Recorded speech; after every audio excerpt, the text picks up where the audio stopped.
एक घने जंगल में टोनी अपनी बेटी टुनटुनी के साथ रहती थी। एक दिन टोनी की बहन की मौत लंबी बीमारी से हो जाती है। तब टोनी अपनी बहन के घर जाती है। माँ, मुझे छोड़कर तुम कहाँ चली गई माँ? मैं अब किसके सहारे रहूंगी माँ? अच्छा होता आप मुझे भी अपने साथ ले गई होती। बेटा, तू अकेली नहीं है। आज से मैं तेरी माँ हूँ। मैं तुझे अपने घर लेकर चलूंगी। टोनी चिंकी को लेकर अपने घर आती है। बेटा, तू किसी भी चीज की चिंता मत करना। यहाँ तेरी बहन टुनटुनी भी है। तुम दोनों साथ साथ रहना। मैं तुम्हारा दाखिला भी टुनटुनी के स्कूल में करा दूंगी। हाँ चिंकी, तुम चिंता मत करना। मैं टुनटुनी तुम्हारी बहन हूँ। आज से मैं भी तुम्हारा ध्यान रखूंगी। जल्द ही चिंकी पूरे घर में घुल मिल जाती है। टोनी टुनटुनी से ज्यादा चिंकी पर ध्यान देने लगती है। एक दिन टोनी किचन में खाना बना रही थी। माँ, खाने में क्या बनाया है? मुझे बहुत जोरों से भूख लगी है। रुक जा चिंकी, मैं अभी तुझे खाना निकाल कर दे रही हूँ। चिंकी किचन में पड़े चाकू को उठाकर उससे खेलने लगती है। तभी उसका पर कट जाता है।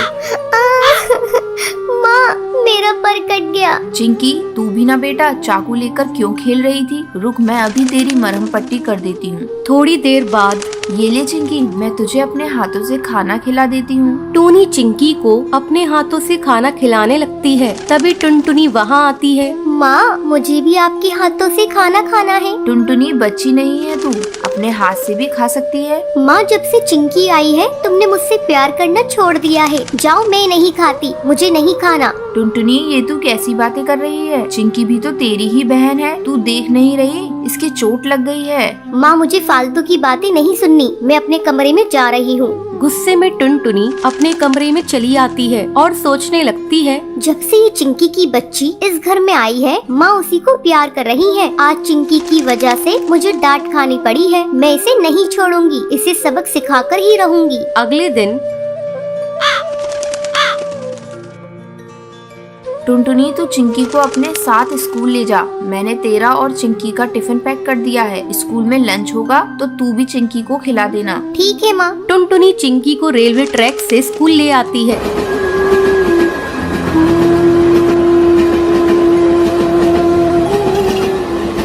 दीदी, तुम मुझे कहाँ से स्कूल ले जा रही हो? मुझे डर लग रहा है। चिंकी तो बेकार में डर रही है। मैं तो रोज इसी रास्ते से स्कूल जाती हूँ। तू मेरे पीछे पीछे आ। अचानक टुनटुनी का पैर पटरी में फंस जाता है। दीदी, क्या हुआ? चिंकी, मेरा पैर पटरी में फंस गया है और निकल नहीं रहा है। तभी ट्रेन की आवाज आती है। दीदी, लग रहा है ट्रेन आ रही है, जल्दी करो। चिंकी, मेरा पैर नहीं निकल रहा है। ऐसा लगता है जैसे मैं अब नहीं बचूंगी। मैं तुमसे बदला लेना चाहती थी, लेकिन देखो ना, मैं ही इसमें फंस गई। किसी तरह चिंकी टुनटुनी का पैर पटरी से निकालती है। चिंकी, मेरी बहन, अगर आज तू नहीं होती तो मैं इस दुनिया में नहीं रहती। उस दिन के बाद से टुनटुनी को एहसास हो जाता है और वो अपनी बहन चिंकी चिड़िया के साथ खुशी खुशी रहने लगती है।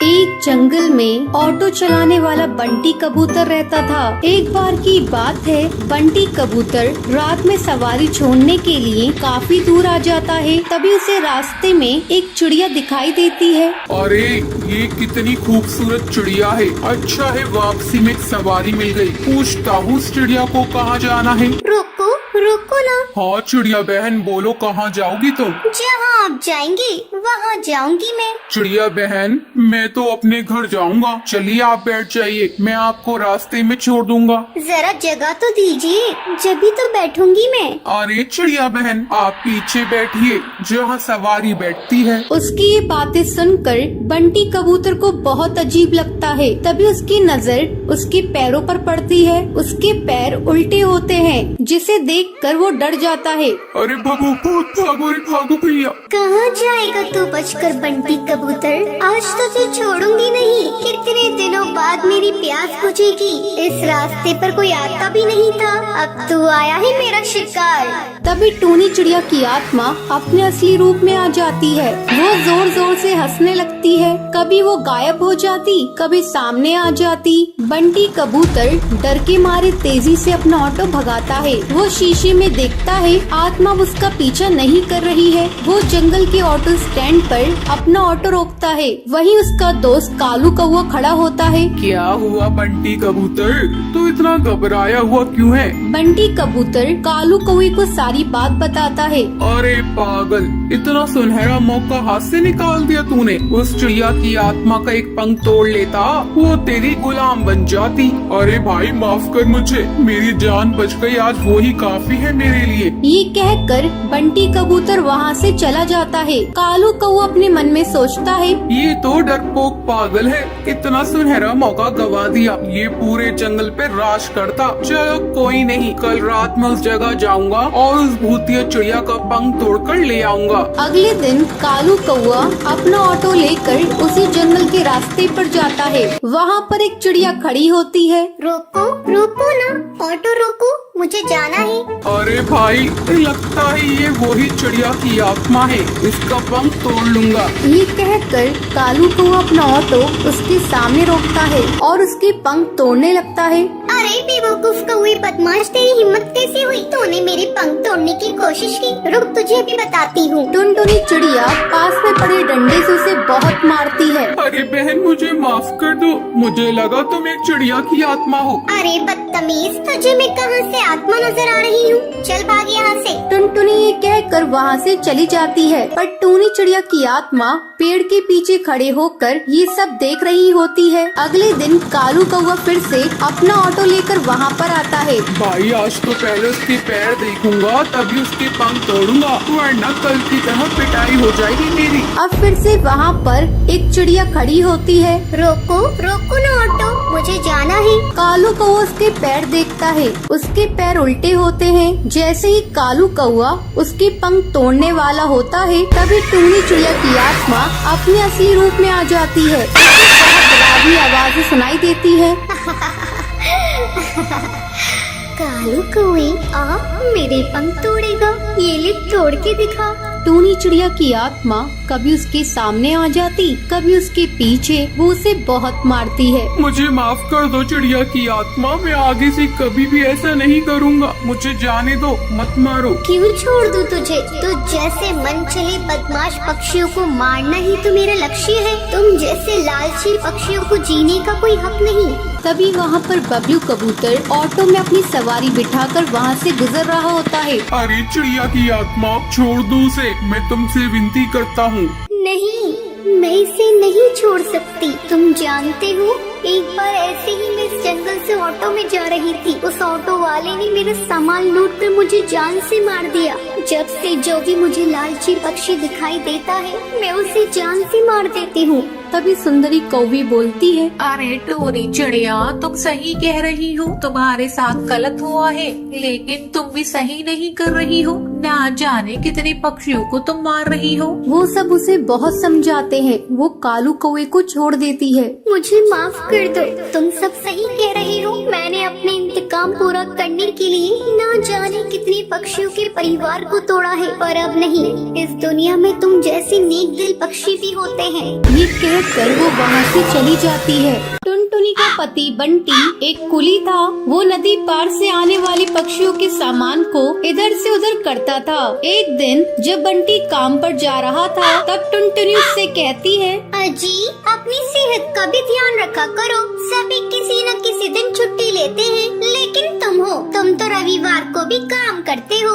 अरे पगली, अगर काम नहीं करूँगा तो घर कैसे चलेगा? तू तो माँ बनने वाली है, बच्चों का खर्चा बढ़ेगा। अगर काम नहीं करूँगा तो अपने बच्चों को अच्छी जिंदगी कैसे दूंगा? आपसे तो बात करना ही बेकार है। ये लीजिए पोटली, इसमें मैंने रोटी और चावल रख दिए हैं, समय से खा लीजिएगा। नहीं टुनटुनी, आज मेरी तबीयत कुछ सही नहीं लग रही है, कुछ भी खाने का मन नहीं कर रहा है। काम से आऊँगा तो खा लूँगा। बंटी बिना खाना लिए काम पर चला जाता है। टुनटुनी को क्या पता था कि बंटी से उसकी ये मुलाकात आखिरी थी। उधर बंटी बेहोश होकर बहती नदी में गिर जाता है और वहीं डूबकर मर जाता है। टुनटुनी भागी भागी अस्पताल जाती है।